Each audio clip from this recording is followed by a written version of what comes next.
हम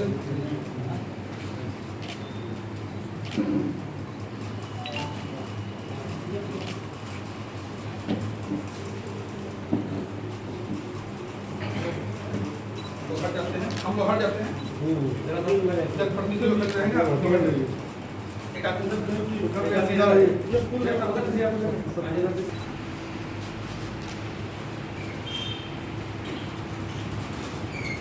समय में हम सबों ने अपने दो वरिष्ठ कार्यकर्ता को खो दिया। आदरणीय श्रीकांत सिंह जी, जिनका देहावसान साथीगत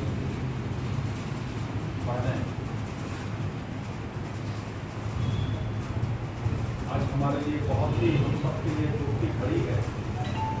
क्या कहें, भाई कहें, मित्र कहें और पार्टी से अलग हटके भी इनसे दोनों से व्यक्तिगत संबंध जिसको कहा जाए या पारिवारिक संबंध कहा जाए, तो ऐसे दो लोगों को हमने बहुत जल्द 3-4 दिनों के अंदर खोया। और संजोग देखिए कि दोनों एक ही जगह के निवासी, एक ही क्षेत्र के रहने वाले दोनों, एक बुजुर्ग दूसरा युवा, दोनों की अपनी अपनी महत्ता। सरकार की इसी चीज में सेवारत पे और रिटायरमेंट के बाद और ज़्यादा एक्टिव रूप से काम कर रहे थे। खास करके प्रभात जी ने ठीक ही कहा कि 95 के बाद से उन्होंने काफ़ी मेहनत किया था इस क्षेत्र में। सरकारी नौकरी में रहते हुए भी काफ़ी लोगों को जोड़ करके और पार्टी से जोड़ने के बाद काफ़ी काम किया था पार्टी।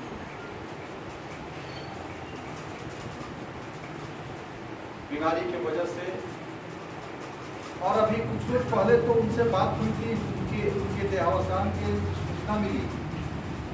उसके 4-5 दिन पहले उनसे बात हुई, उनकी बहुत ही तबीयत खराब थी, बहुत खराब थी और दिल्ली इलाज कराने गए थे, सब कुछ है। उस विषय में इनकी तो सोच ही नहीं थी कि इनकी भी तबीयत खराब होगी और परिणाम बहु के विपरीत आने वाले थे, लेकिन परिणाम इनका विपरीत आया। सहज विश्वास नहीं हुआ श्रीकांत जी का सुनकर। और सतीश का जब सूचना मिली, मैं तो उसके सूचना मिलने के 1 घंटा पहले सांसद जी के साथ था और कुछ विषयों पर भी हम लोग बातचीत करने के बाद प्रेस से बात कर रहा था। फिर पे फोन आने लगे, तो मैंने सोचा कि अच्छा बात कर लेते हैं प्रेस से, तब फिर फोन उठाएंगे। और जैसे ही प्रेस से फ्री हुए फोन उठाए तो यह दुखद समाचार मिला और सहज तो विश्वास ही नहीं हुआ कि ऐसा भी हो सकता है। देखने के वहाँ गए, देखने के बाद भी ऐसा लगा कि अभी डॉक्टर इलाज कर रहे हैं और कुछ अच्छा हो, लेकिन दुर्भाग्य होनी को कोई टाल सकता नहीं है। होनी जो होना है वो अटल है, लेकिन निश्चित रूप से यह प्रयास भारतीय जनता पार्टी को कमजोर करने का प्रयास है। जिस प्रकार से संजीव सिंह जी की हत्या की गई, उनके बहुत कम समय में वो इतना मेहनती और इतने जनाधार वाले नेता बन गए। मुझे जब पढ़ता था मुझे याद आ रहा है कि आपका हिंदी भवन के पीछे का जो मैदान ठहरा, पहली सभा हुई थी उसमें, और वो मुझे लगता है ये जी थे आप उसमें थे, वो केंदुआ मंडल के इतिहास में सबसे बड़ी सभा हुई आज तक। हजारों लोग जुटे हुए थे उसमें। और इस प्रकार से उसके बाद जब विधानसभा चुनाव के पहले उधर के अंदर जो सुबह जो सभा हुई, माननीय मुख्यमंत्री तत्कालीन मुख्यमंत्री रघुवर दास जी, और जिस प्रकार से धनबाद में 3-4 जगह सभा थी, यहाँ के बाद बागमारा, यहाँ के लोग बहुत लोगों को बागमारा सब को इधर जाने लगा। और उस स्थिति में जब माननीय मुख्यमंत्री रघुवर दास जी उस समय जब सर्किट हाउस से निकले और 150 की यहाँ भीड़ थी, वो कुछ मुख्यमंत्री सुरक्षा के लोग भी फोन कर रहे थे कि विधायक जी देखिए वहाँ तो कार्यक्रम कैसे होगा। गाड़ी के अंदर मैंने मुख्यमंत्री से कहा कि सब सुबह सुबह का है, थोड़ा सा परेशानी होती है। बोले कोई बात नहीं राज्य, इससे होता है, उनको भी पहले छोटे कार्यकर्ता थे उस समय इस प्रकार के कहिए कार्यक्रम सुबह सुबह किए हैं जो कभी कभी कार्यक्रम फ्लॉप भी हुआ। कोई बात नहीं, मैं बाहर से लोगों को ऐसे इशारा करते हुए निकल जाऊँगा। मैं भी पूरे तनाव में था, सोच ही सकते हैं चुनाव के वक्त थे और उस समय मुख्यमंत्री की दौरा हो रहा है और उस समय भीड़ न जुटना, कार्यक्रम फ्लॉप कर जाना मेरे लिए कितना चुनौती का विषय था। और जब भी तनाव होता था मैं सीधे सतीश को फोन करता था, सतीश क्या होगा, किस कैसे होगा। बोला भैया आप निश्चिंत रहिए, आपकी मुख्यमंत्री की गाड़ी घुसेगी और मैदान भरा हुआ मिलेगा। और मैं मुझे मेरे आज भी अभी याद करके रोंगटे सिहर गए। मैं सोच नहीं सकता था उतना सफल कार्यक्रम वो हुआ था उधर में माननीय मुख्यमंत्री और आप सारे कार्यकर्ता सारे बंधु उसमें मेहनत किए थे, सब लोग लगे। लेकिन जिस प्रकार का विश्वास वो लड़का हमें दिलाता रहा उसका मैं तारीफ करता। गजब। और यही कॉन्फिडेंस ओवर कॉन्फिडेंस बन गया जो उसके लिए जानलेवा साबित। कोई भी कितना भी बड़ा समस्या आता था, कोई उसको मुंह पर गाली भी देता था, बस एक मुस्कुराहट, सबके साथ वही मुस्कुराहट भरा व्यवहार। कभी उसको जोर से बोलते हुए तो सुने ही नहीं। हम बिगड़ते भी थे, कभी कितना डांटते थे, निश्चित रूप से थोड़ी हमसे लगाव ज्यादा हो गई और जितना हम बिगड़ते थे हम बोलते थे कि तुम थोड़ा अपना ध्यान रखा करो, सुरक्षित होकर करो। डांटते तो वो साइकिल छोड़ करके गाड़ी में है कि ठीक है तो गाड़ी पर चलते हैं। बोला हमको क्या होगा, हमको किसी से लड़ाई नहीं है, जो हमसे नाराज होता है वो कल को हमारे साथ होता है। ये सारी बातें थी। और आप सब जानते हैं कि 2-2.5 सालों से केंदुआ मंडल, हमारे मंडल अध्यक्ष जी किसी कारण से व्यस्त रहते हैं, ज़्यादा रहते थे। और तो चाहे वो लोकसभा चुनाव हो या विधानसभा चुनाव हो, पूरी तरह से केंदुआ मंडल को, मुझे कहने में कोई हिचकिचाहट नहीं, पूरी तरह से केंदुआ मंडल को चलाने का वो कार्यकर्ता काम करता है।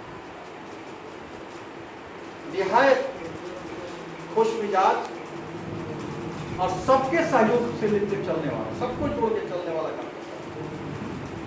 और वैसे कार्यकर्ता का असमय देहावसान और वो भी हत्या कर दी गई है तो घोर निंदनीय है, घोर निंदनीय है। कल अभी आज सत्येंद्र जी बता रहे थे कि रघुवर दास जी से बात की है, कल रात में 10 बजे करीब रघुवर दास जी का फोन मेरे पास आया था और उन्होंने विश्वास दिलाया कि ये सारे लोग पहले वो पूछे मुझसे पूरी बात। हमने बताया वो सर आपका कार्यक्रम में वो लड़का बहुत बढ़ चढ़ के हिस्सा लिया।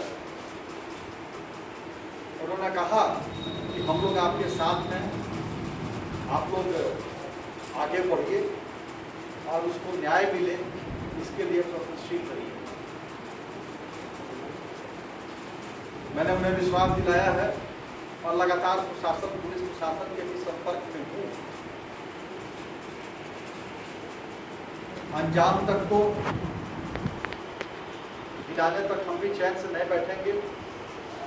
यह आपको विश्वास दिलाते हैं।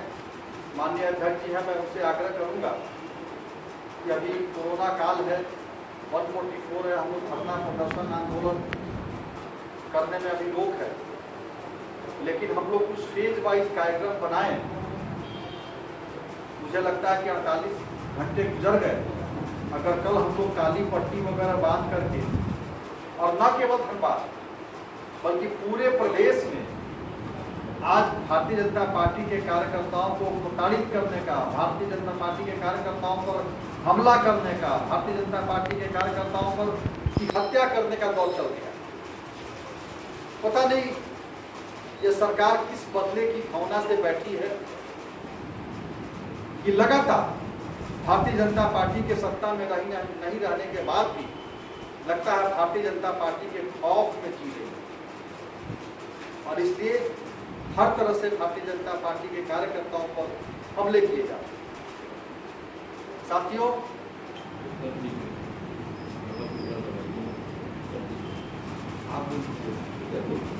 जिलाध्यक्ष जी ने कहा है कि हम जितने कार्यकर्ता हैं सब लोग, और आप भी अपने यहाँ से जाइए तो सारे लोगों को ये बताइए कि कल हम लोग सुबह से लेके संध्या तक अपने हाथ पर या सीने पर जहाँ भी होगा काला बिल्ला लगा करके इस हत्या के विरोध में हम लोग अपना विरोध व्यक्त करेंगे कि सरकार और प्रशासन के क्रियाकलाप का हम विरोध करते हैं। हम सब लोग अपने अपने बदन पर काला पट्टी का लगा करके घूमेंगे। साथियों, इस विश्वास के साथ कि सतीश सिंह की हत्या या सतीश सिंह का कहा जाए तो पार्टी को कमजोर करने के लिए जिन लोगों ने सतीश सिंह जी के ऊपर आक्रमण किया, यह पार्टी कमजोर होने वाली पार्टी नहीं। हम निश्चित रूप से इसको चुनौती के रूप में लेंगे और जिन लोगों ने भी इस हत्या की, इस प्रकार की जो राजनीति करने की कोशिश की है, भारतीय जनता पार्टी को कमजोर करने की कोशिश की है, अपराधी तो सामने आएंगे ही, निश्चित रूप से मुझे पूरा विश्वास है। और पार्टी कमजोर नहीं होगी, सतीश का बलिदान व्यर्थ नहीं जाएगा, पार्टी और मजबूत होकर के उभरेगी, हमारे कार्यकर्ताओं का मनोबल और ज्यादा बढ़ेगा। मैं इन्हीं चंद शब्दों के साथ श्रीकांत बाबू और सतीश के को श्रद्धा सुमन अर्पित करते हुए अपनी बातों को समाप्त करता हूँ।